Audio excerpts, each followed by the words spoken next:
So you love coffee, and you probably love San Diego. If you're also into politics, then there's another podcast show you should check out. It's called Voice of San Diego, a weekly news podcast for local politics nerds. Every Friday, the editors at Voice of San Diego break down the biggest stuff that happened that week, and then give their take on what it all means. You can check it out now wherever you're listening to this show. Again, it's Voice of San Diego, the podcast.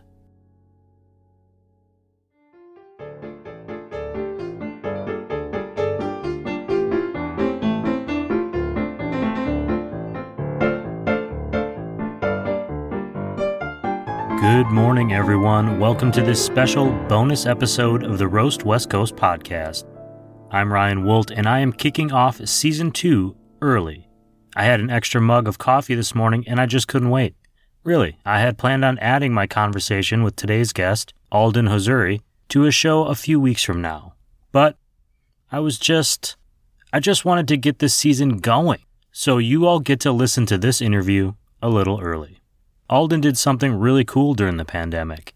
He somehow opened a new coffee shop called CAFÉ LaTERRE in Solana Beach, California.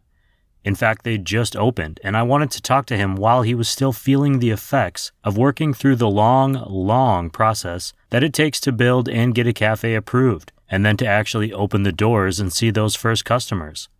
It's always an emotional roller coaster to open a new hospitality business.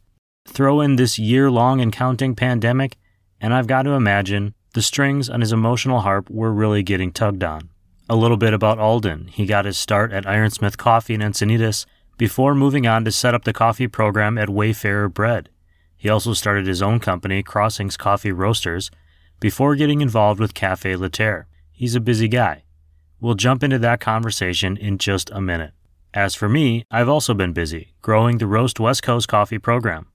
Season 2 of the podcast comes with a lot of new bells and whistles, including new interviews with coffee roasters, farmers, cafe owners, and more. Plus, 10 new episodes of the Coffee Smarter Education series featuring Chris O'Brien and newcomer Siri Simran Khalsa of Lofty Coffee. Go to roastwestcoast.com to sign up for the newsletter. You'll get the podcast embedded right into emails now, plus bonus content including SoCal coffee news and education.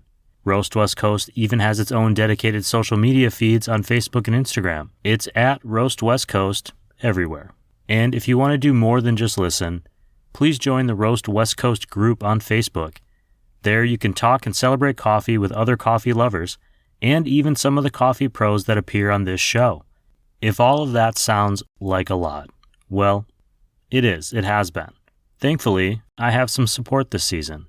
Several of my favorite local coffee pros have come aboard as industry legacy partners, including Zumbar Coffee and Tea, Leap Coffee, First Light Coffee Whiskey, Maria Coffee, Mostra Coffee, Cape Horn Green Coffee Importers, and even Alden's CAFÉ LaTERRE have all come aboard to help the Roast West Coast program bring you great SoCal local coffee content.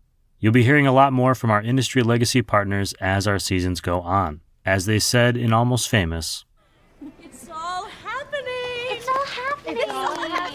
it's all happening.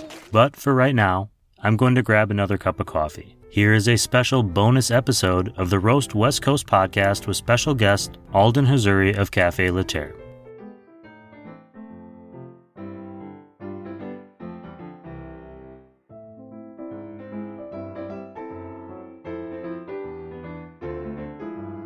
Hey Alden, good morning. Thanks for joining me in the moment. I want to set the scene a little bit. Roughly 2 weeks ago, you saw the end result of what I'm assuming was a long kind of journey of learning and working and COVID, and you opened your new Solana Beach coffee shop, CAFÉ LaTERRE, and I'm wondering, how long did it take to get you up and running this year? Well, first of all, good morning back at you. It has been a journey and a half, to say the least. We did officially get our final inspection cleared about 2 weeks ago, and we've been kind of just hitting the ground running since.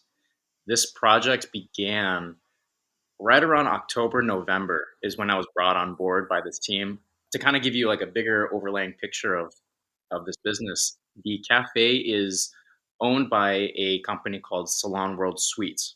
They run the building on the Coast Highway, and the business is similar to a few other business models. I'm sure everyone has seen pop up around San Diego. Basically, they're landlords for independent spa and beauty professionals, everyone from hairstylists to estheticians, massage therapists, and everything in between. And part of their overall brand image was to have a cafe in the front lobby of each of their locations. This is our first location. We've got a second one coming up in June, July, projected, with plans to open up 3 more after that.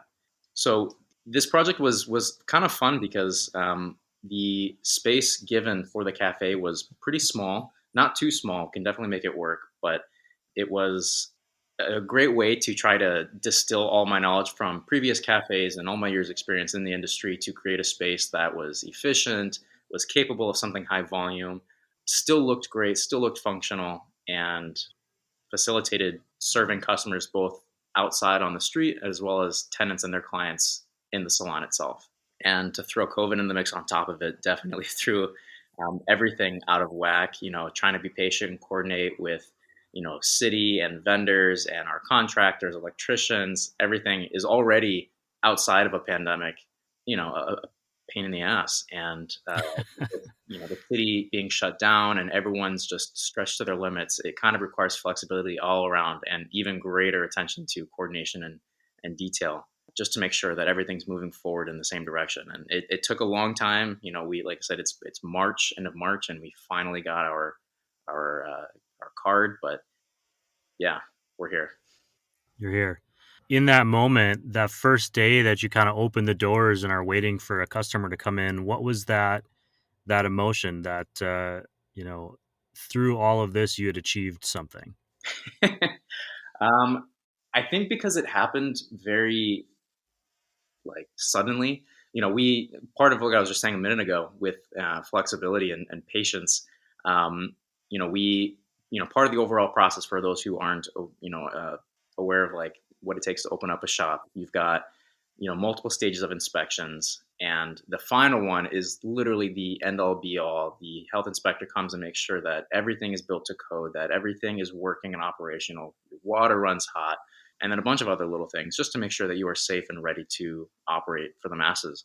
And before that, we have what's called a mid-inspection, which is supposed to take place when your building is anywhere from 50 to 80% complete. Well, it had taken us so long to finally get through to the city to book our mid-inspection that they booked our mid-inspection when we were pretty much done with the build-out. And we wanted to see if we could, conflate and do our mid and final on the same day. Unfortunately, there were just a handful of small details that weren't finished yet, so the health inspector was not able to grant that for us. But knocked our mid inspection out, and then we immediately turned around and booked our final inspection. And then it's kind of a waiting game again until they finally get back to you and they say, "Okay, I'm free to come and inspect." And so we weren't sure if it was going to take a week or 5 weeks, and fortunately, we were able to pay for an expedited after-hour review, they call it. And he just called me up and he was just like, "Monday afternoon, I'm free. Does that work for you?" And we're like, "Yeah, okay, great, let's do it." And he came Monday, and knock on wood, we passed. And so we were ready to open up Tuesday. So Tuesday came, and you're kind of just sitting in this okay, well, we did it.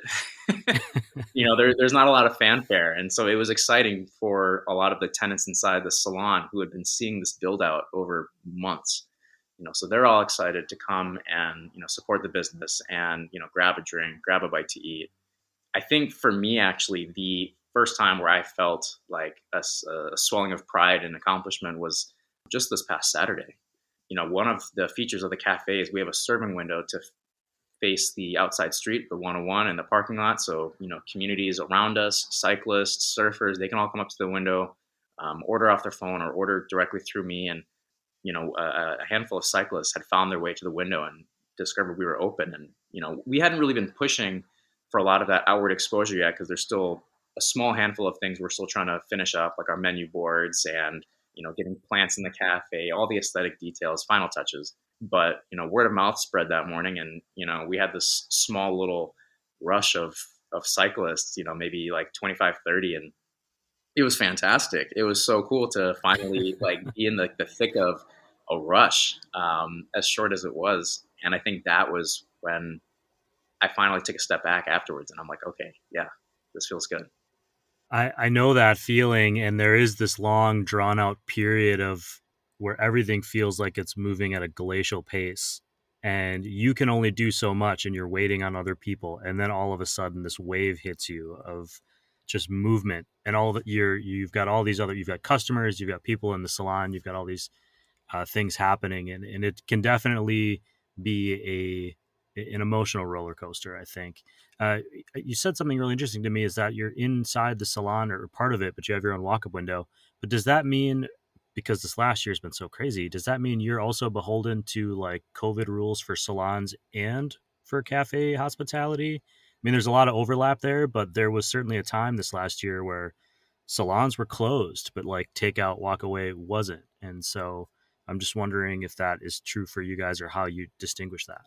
That is a great question. Yeah, it's really unfortunate for the salon because they opened up about a year ago in January. And so the moment they had opened, within a few weeks or a couple months, like COVID shut them down, and then we kind of popped back into, I think, the red tier so they could open up again for like 3 months. And then we went back into purple tier and they shut down again. So it's like by the time we came out of our most recent lockdown, the salon had been shut for half of the calendar year, which was a real bummer for them. But, the owners, they are incredible people, and not to make this about the salon entirely, but just a quick plug. They were giving free rent to all the stylists for that period of time. They're like, if you can't work and make money, why should you have to pay rent, kind of a thing. So it was really cool to see them looking out for small businesses like that. And then in hand with that, it worked out really well because we had to be a little more delicate with our construction and our build out because we couldn't have them hammering away at concrete floors and drilling and doing all this work when there's people trying to serve their clients. So with the shutdown, the most recent shutdown, that was when we could take full advantage of like the emptiness of the salon and just go ham and get this build out done as quickly as possible. So, as a food establishment, we were, like you said, beholden to different set of rules. We could have been operational if we were fully built out and ready to go. But for us, the timing just worked out that we were able to finish up our construction in time. Very cool. This is the end of the first week or the second week? We just finished up our second week. Your second week. So any surprises from these first 2 weeks? Now that you have a moment here just to reflect on it, anything that you've learned that you just weren't expecting after all this time preparing? Oh, that's a good question. I think my biggest takeaway was how big of a demand for food there would be. Most of the cafes I've worked in, there have always been like little bites, protein bars, pastries, bagels, toasts with spreads, that kind of a thing. And, before we opened up, I had put up feelers out to all the stylists and even to the community around and just asked them, like, what kind of things do you like to see? What kind of things don't you like to see? And how can we make this a cafe for everyone? And there was a really strong response for more food-based items. But being a cafe of only 199 square feet, we barely got everything in just to be an operational cafe. There was no way in the world we could have fit food prep or, an extra refrigerator, freezers, all that fun stuff. So I had been working with a lot of local vendors and cafes to help supply food that we can pick up every morning and have fresh for everyone. And we finally got the first few rounds of those food-based items, like pre-made sandwiches, and they sold out like so fast. And it was like, I should have seen it coming, but I was still just like, nah, no, people are, usually fine with, the croissant and a coffee or, a bagel and a latte. And I think that's going to be my challenge is trying to keep up with, keep people fed. Well, I think there's probably going to be you mentioned the Saturday cyclist rush. I mean, if you're riding your bike 30, 40 miles up and down the coast, you need some sustenance. So it'll be you're going to have to deal with kind of the ups and downs of the daily changes too, because the demand during the week might not be the same. Exactly. I mean, I just wanted to congratulate you on opening a new spot. I know it's a long journey and it's very difficult. I'm looking forward to getting down there soon. Things have been opening up. I am anxiously, waiting for a couple of jabs in the arm, like a lot of people, and that'll open things up for me as well. And how can people find this place in real life? And then how can they find your journey for Café LaTerre online? All right, so the cafe is located on the 101 in Solana Beach. We are just south of Loma Santa Fe and north of Villa de la Valle. If you're familiar with the area, I'm sure you've seen there's a CVS, just like west of the 101, kind of in between those two streets, and we're attached to the CVS. There's a big parking lot, so parking is never an issue. And like I said, there's a walk-up window, so all you got to do is walk up and just wave, and I'll see you. As for digitally, you can find us on Instagram at CAFÉ LaTERRE. It's CAFÉ, CAFE, and then LATERRE. And our website is cafelaterre.com. Easy peasy. Alden, really great to meet you. Thanks for joining me today, and looking forward to talking to you again in the future. Oh, thanks so much. It was really great being on here. Looking forward to seeing you too.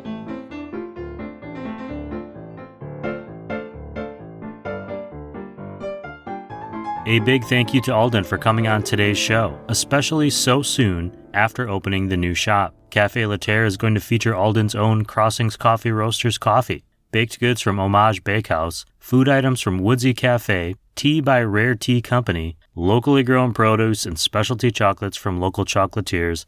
The list goes on and on. Head over to cafelaterre.com to check out the menu and photos of the new space right on the Pacific Coast Highway. Or just give them a follow on Instagram at Café LaTerre.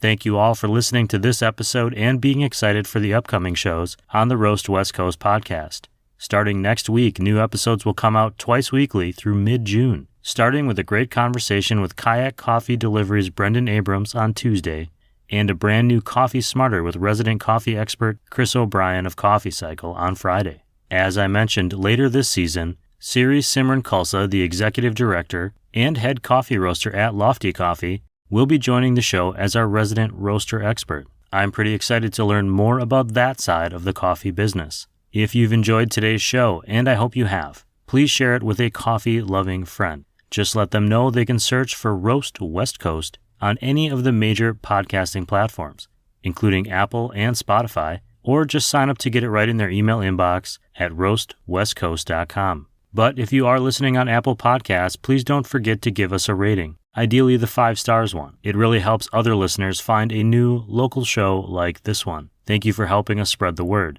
Tag at Roast West Coast on social media so I can find you too. And please send your coffee questions in so I can ask the roast experts. Or just join in the coffee conversation on the Roast West Coast Facebook group. All of the important links are in this show's notes. Finally, if you find yourself desiring some good coffee, please support your local coffee roasters and coffee shops. Know that while I was writing this show's script, I was also drinking a Zumbar Coffee Hummingbird Roast, which was shipped for free right here to the Roast HQ. Get your own at ZumbarCoffee.com. This episode of the Roast West Coast podcast has been produced and recorded by me, Ryan Wolt. I hope this show finds you happy, healthy, and with at least enough sanity to make it through another day. And as always, be sure to drink good coffee.